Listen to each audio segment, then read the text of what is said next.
Now, let's get into some emerging treatments.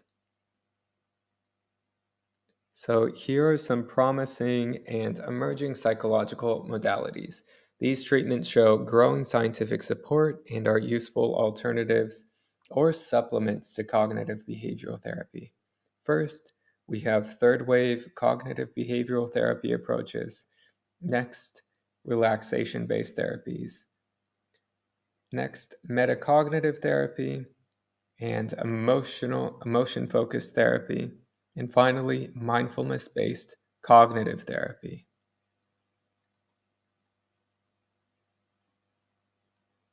So let's begin with third wave cognitive behavioral therapy approaches.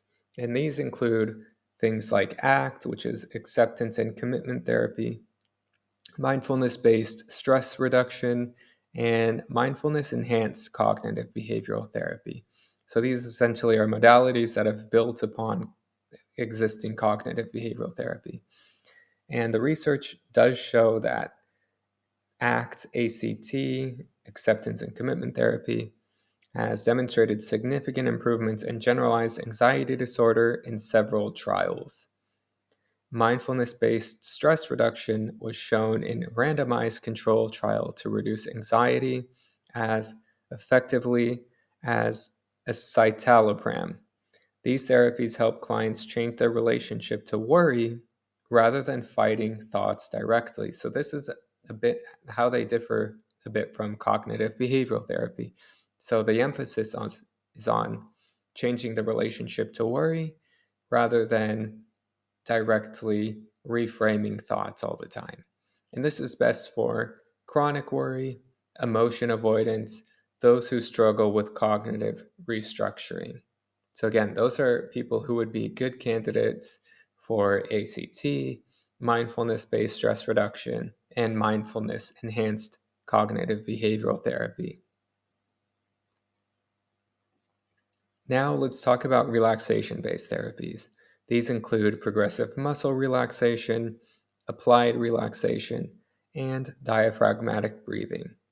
Relaxation therapy reduces physiological arousal and tension, and it works best when it's used within cognitive behavioral therapy.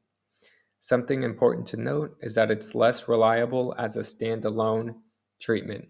So again, it helps to reduce physiological arousal that's associated with worry, but it doesn't help to treat the underlying causes of generalized anxiety disorder, including distorted thoughts, which cognitive behavioral therapy and the third wave cognitive behavioral therapy approaches really tend to parse out and help clients to work through. Something important to add on is that when integrated with cognitive behavioral therapy, these practices not only aid in emotional regulation, but also empower individuals to develop healthier coping mechanisms and improve overall well-being. Next, we have metacognitive therapy, and that's a rapidly growing, highly effective approach focused on beliefs about worry itself. So, what does the evidence say? Multiple trials show metacognitive therapy outperforms traditional cognitive therapy for generalized anxiety disorder. However, more trials are needed. And it helps clients reduce worry about worry, and this is sometimes referred to as meta-worry. And this is increasingly cited as a top emerging treatment for generalized anxiety disorder. So with metacognitive therapy, the therapy's focus is on modifying beliefs about thinking rather than the content of thoughts themselves. And this empowers clients to break free from unhelpful cognitive cycles.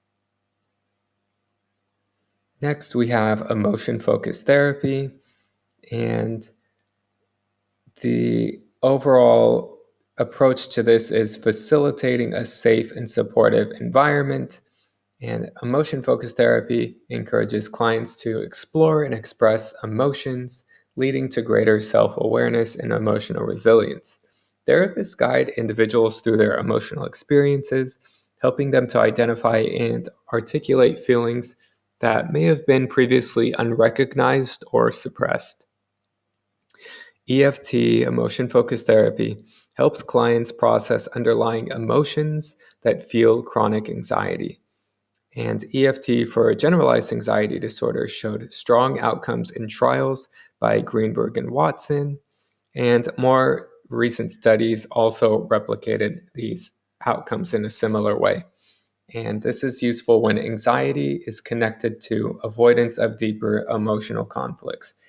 So, emotion focused therapy seems to really be indicated for clients who allow their emotions to get in the way of processing. Now, mindfulness-based cognitive therapy was originally developed for depression, but now it's also supported for generalized anxiety disorder as well, according to research. It combines traditional cognitive therapy techniques with mindfulness strategies to help individuals become more aware of their thoughts and feelings in the present moment. By fostering an attitude of acceptance and non-judgment, mindfulness-based cognitive therapy encourages clients to observe their mental patterns without becoming entangled in them. This approach can be particularly beneficial for those with generalized anxiety disorder, as it helps reduce rumination and worry by shifting focus away from automatic negative thoughts.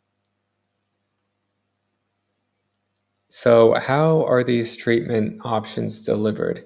There's a variety of different options.